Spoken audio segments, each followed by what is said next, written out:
எல்லோரும் என்னை பார்த்து சிரித்தார்கள். ஆனால் நான் என்னை நம்பினேன். அதுதான் என் வாழ்க்கையை மாற்றியது. ஒரு பரந்த பாலைவனத்தில் ஒரு சிறிய செடி வாழ்ந்தது. அதை சுற்றி எதுவும் இல்லை. தண்ணீர் இல்லை, நிழல் இல்லை. ஒவ்வொரு நாளும் கடும் வெயில் அதை வாட்டியது. மணல் காற்று அதை தாக்கியது. ஆனால் அந்த செடி விடாமல் நின்றது.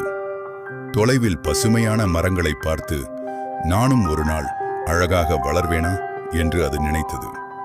இரவு வந்தாலும் அது கனவு காண்பதை நிறுத்தவில்லை. நாளை நல்ல நாள் வரும் என்று நம்பியது. பல மாதங்கள் கடந்தன. ஒரு நாள் வானத்தில் கருமேகங்கள் தோன்றின. முதல் மழைத்துளி அதன் மீது விழுந்தது. அது உயிர் திரும்பியதைப் போல உணர்ந்தது. சிறிது சிறிதாக அது வளரத் தொடங்கியது. வேர்கள் ஆழமாக பரவின. ஒரு நாள் அதன் மீது அழகான சிவப்பு பழம் மலர்ந்தது. முன்பு அதை யாரும் கவனிக்கவில்லை. இப்போது எல்லோரும் அதை ரசித்தனர். வெற்றி ஒரே நாளில் வரவில்லை. தினமும் தாங்கிக் கொண்ட போராட்டம்